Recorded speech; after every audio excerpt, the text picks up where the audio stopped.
امریکی وزیر خارجہ مارکو روبیو نے یہ کہا کہ امریکہ کا اس میں کوئی کردار نہیں ہے۔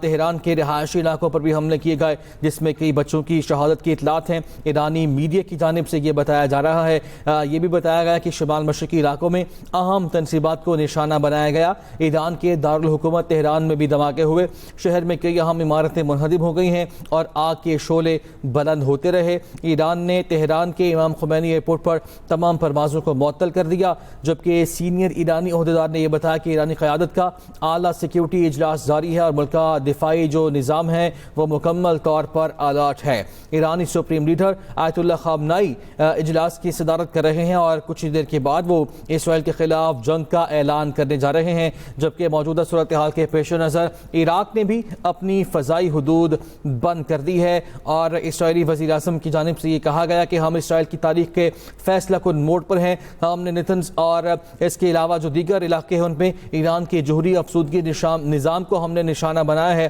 ہماری لڑائی ایرانی عوام سے نہیں بلکہ ایرانی آمریت سے ہے اور ایران کے جوابی حملے کا خدشہ بھی ہے اسرائیل کو، ایسے میں وہاں پہ بھی ہائی الرٹ ہے اور ہنگامی صورتحال کو نافذ کر دیا گیا۔ جبکہ دوسری جانب امریکہ کی بات کی جائے تو امریکہ کی جو رد عمل سامنے آیا وہ کہتے ہیں کہ ایران پر حملے میں امریکہ کا کوئی کردار نہیں ہے، ہماری ترجیح خطے میں امریکی فوج کا تحفظ ہے۔ امریکی وزیر خارجہ مارکو روبیو کی جانب سے یہ بیان سامنے آیا ہے۔ اسرائیل نے ایران کے خلاف جو کارروائی کی ہے یہ کارروائی ایک طرفہ ہے، اس میں امریکہ کا کوئی کردار نہیں ہے، جبکہ امریکی صدر ٹرمپ نے بھی کابینہ کا اجلاس موجودہ صورتحال میں طلب کر لیا ہے۔ اسرائیل کی جانب سے ایران پر فضائی حملے کیے گئے جس میں جوہری اور فوجی اہداف کو نشانہ بنایا گیا۔ ان حملوں میں پاسداران انقلاب کے سربراہ حسین سلامی اور جوہری سائنسدان شہید ہو گئے۔ اسرائیل نے جمعے کی صبح ایران میں درجنوں مقامات پر فضائی حملے کیے۔ دارالحکومت تہران کے شمال مشرقی علاقے میں دھماکوں کی آوازیں سنی گئیں۔ اسرائیل نے ایران پر فضائی حملہ کر دیا، کئی اہم اہداف کو نشانہ بنانے کا اسرائیل کی جانب سے دعویٰ کیا گیا۔ اسرائیلی فوجی عہدیدار کا کہنا ہے کہ ایران میں درجنوں اہداف کو نشانہ بنایا گیا ہے۔ اسرائیل نے ایران کے جوہری اور فوجی اہداف کو نشانہ بنایا۔ اسرائیل نے ایران کے جوہری اور فوجی اہداف کو نشانہ بنایا، ایرانی کمانڈروں کو بھی نشانہ بنایا۔ ایرانی فوج کے chief of staff major general Mohammad Bagheri زندہ ہیں، ایرانی میڈیا کی جانب سے یہ تصدیق کی گئی ہے۔ مغربی میڈیا کے مطابق اسرائیل کے فضائی حملے میں پاسداران انقلاب کے سربراہ حسین سلامی شہید ہو گئے، جبکہ ایرانی میڈیا کے مطابق میجر جنرل غلام علی راشد بھی اسرائیلی حملوں میں شہید ہو گئے۔ ایرانی سپریم لیڈر کے مشیر اور محافظ کمانڈر شمخانی شدید زخمی ہیں۔ حملے میں ایران کے کئی سینئر جوہری سائنسدان بھی مارے گئے۔ اسرائیلی دفاعی عہدیدار کی جانب سے یہ دعویٰ کیا گیا ایران کے جوہری ایجنسی کے سابق ڈائریکٹر فرید عباسی کو بھی شہید کرنے کا دعویٰ کیا گیا ہے، جبکہ القدس فورس کے سربراہ اسماعیل قانی کو بھی شہید کیے جانے کی غیر مصدقہ اطلاعات سامنے آ رہی ہیں۔ آزاد یونیورسٹی کے سربراہ اور نیوکلیئر سائنسدان محمد مہدی ترانچی بھی شہید ہو گئے۔ اسرائیل نے تہران میں پاسداران انقلاب کے صدر دفتر کو نشانہ بنایا۔ ایرانی میڈیا کے مطابق تہران کے رہائشی علاقوں پر بھی حملے کیے گئے ہیں جس میں کئی بچے جاں بحق ہو گئے ہیں۔ ایرانی سپریم لیڈر آیت اللہ خامنائی کی جانب سے کچھ دیر میں اسرائیل کے خلاف جنگ کا اعلان کیا جائے گا۔ ایران نے اپنی فضائی حدود بند کر دی ہے۔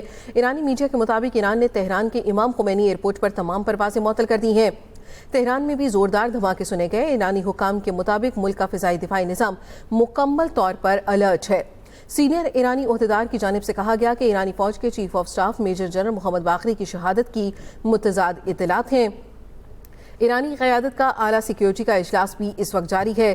امریکہ کی جانب سے بھی رد عمل سامنے آیا جس میں کہا گیا امریکی صدر ڈونلڈ ٹرمپ نے کابینہ کا اجلاس طلب کیا ہے اور امریکی وزیر خارجہ مارکو روبیو کی جانب سے بیان میں یہ بتایا گیا کہ اسرائیل نے ایران کے خلاف یک طرفہ کارروائی کی ہے۔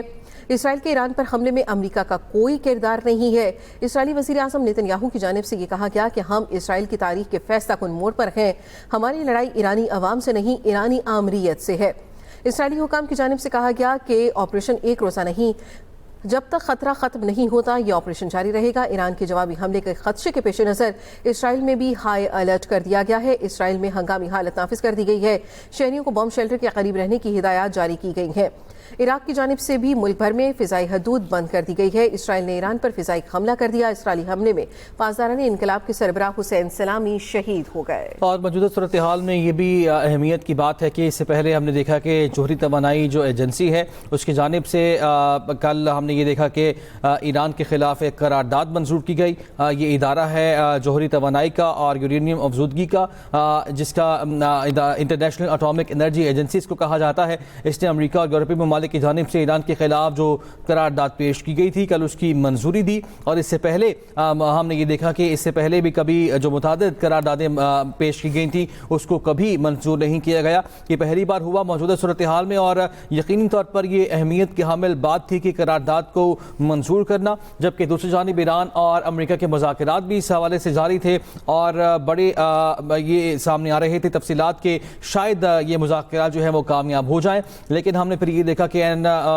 وقت پر رد عمل جو سامنے آیا، امریکہ کی جانب سے کہا گیا کہ ایران کبھی جوہری ہتھیار حاصل نہیں کر پائے گا، اور اس قرارداد میں کہا گیا کہ ایران جوہری عدم پھیلاؤ سے متعلق اپنی ذمہ داریوں پر عمل نہیں کر پا رہا، اس لیے یہ قرارداد منظور کی جاتی ہے. اور